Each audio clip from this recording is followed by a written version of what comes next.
Pronto, pessoal, aqui é a continuação de modelos atômicos. A primeira parte foi a introdução, né, com Leucipo de Moivre, certo? Agora vamos ver Dalton. Leucipo de Moivre, como a gente já tinha falado, foi antes de Cristo, né? E Dalton agora, com 2000 anos depois, em 1808, ele introduz a ideia de que todo e qualquer tipo de matéria seria formado por partículas indivisíveis, denominadas de átomos. Certo? O modelo dele está aqui, formato de bola de gude ou bola de bilhar. Observação importante: maciça, ou seja, tem massa, certo? Impenetrável, ou seja, nenhuma agulhazinha entra aqui no átomo, né? Nada pode entrar. Indestrutível, que não se destrói, então não se divide mais. Sem carga, ou seja, não tinha carga elétrica de nenhum. Naquela ideia não tinha ideia de carga elétrica, positivo, negativo, certo? E todos iguais. Ou seja, ele achava que o átomo de hidrogênio era igual ao átomo de oxigênio, de enxofre, de hélio, de fluência, enfim, achava que qualquer átomo era tudo a mesma coisa, certo? Aí, tempos mais tarde, o Thomson veio com a ideia do pudim de passas. Ou seja, ele conseguiu provar que o átomo possui cargas elétricas. Ele fez uma experiência com raios catódicos, certo?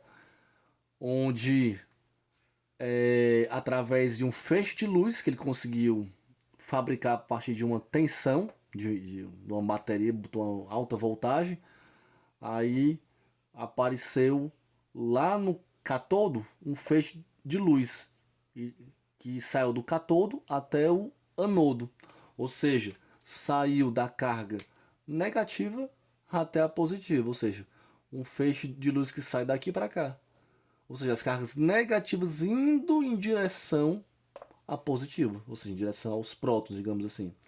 Certo? Então, através dessa experiência, ele conseguiu provar que o átomo possui cargas elétricas, né? Aí ele fez o modelozinho dele do pudim de passas, onde as passas são as cargas negativas, certo? E o recheio, né? As positivas, certo? Ou seja, a partir daí, ele provou que o átomo é neutro.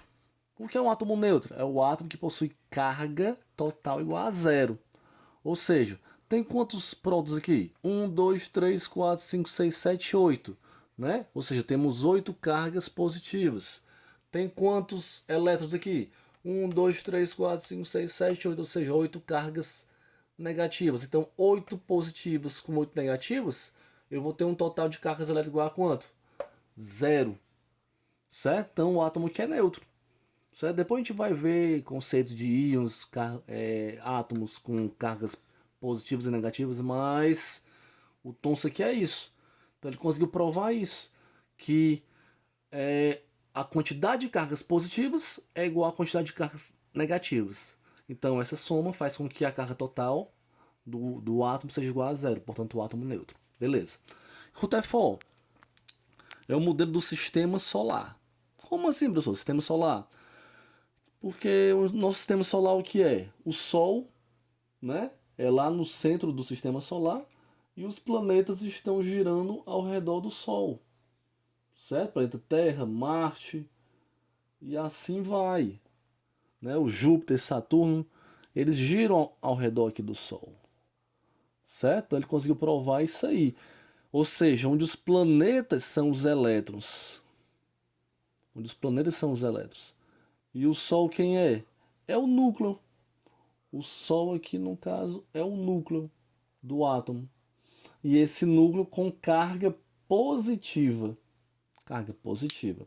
Como é que ele fez isso, professor? Pegou, número um, uma fonte de partículas alfa. E essa partícula alfa é positiva. Ele conseguiu provar no passado que é positiva. Lâmina de ouro, o 2. O 3 é um detector de partículas alfa.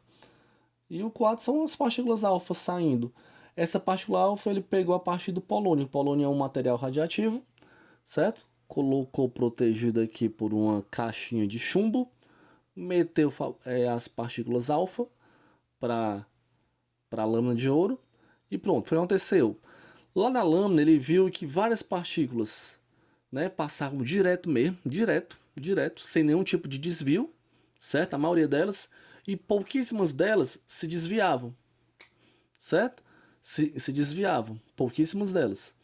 Então, essas que se desviavam, ele, poxa, se a partícula alfa tem carga positiva, né? Tá se desviando por quê? Lá nos centros onde ela está se desviando, deve ter partículas positivas também. Por quê? Porque uma partícula positiva só pode se desviar se tiver em contato com outra positiva, né? Então a prova dele é essa, ou seja, lá no centrozinho onde ela está se desviando, tem partícula positiva lá. Então lá só pode ser quem? O núcleo, certo? Aí pronto, então ele provou que o núcleo é bem pequenininho, né, em relação à maioria dos feixes que passavam direto, certo? A maioria dos feixes passava direto. Então ele provou que a maioria do átomo tem o espaço vazio, né? Então pronto, pessoal. Então foi daí que foi o modelo atômico de Rutherford, certo? Onde ele provou também que a massa do átomo, né, está concentrada onde? Lá no núcleo, ou seja, lá nos prótons. E ela é 1836 vezes maior do que a massa do elétron. Beleza, pessoal? Valeu, até o próximo vídeo.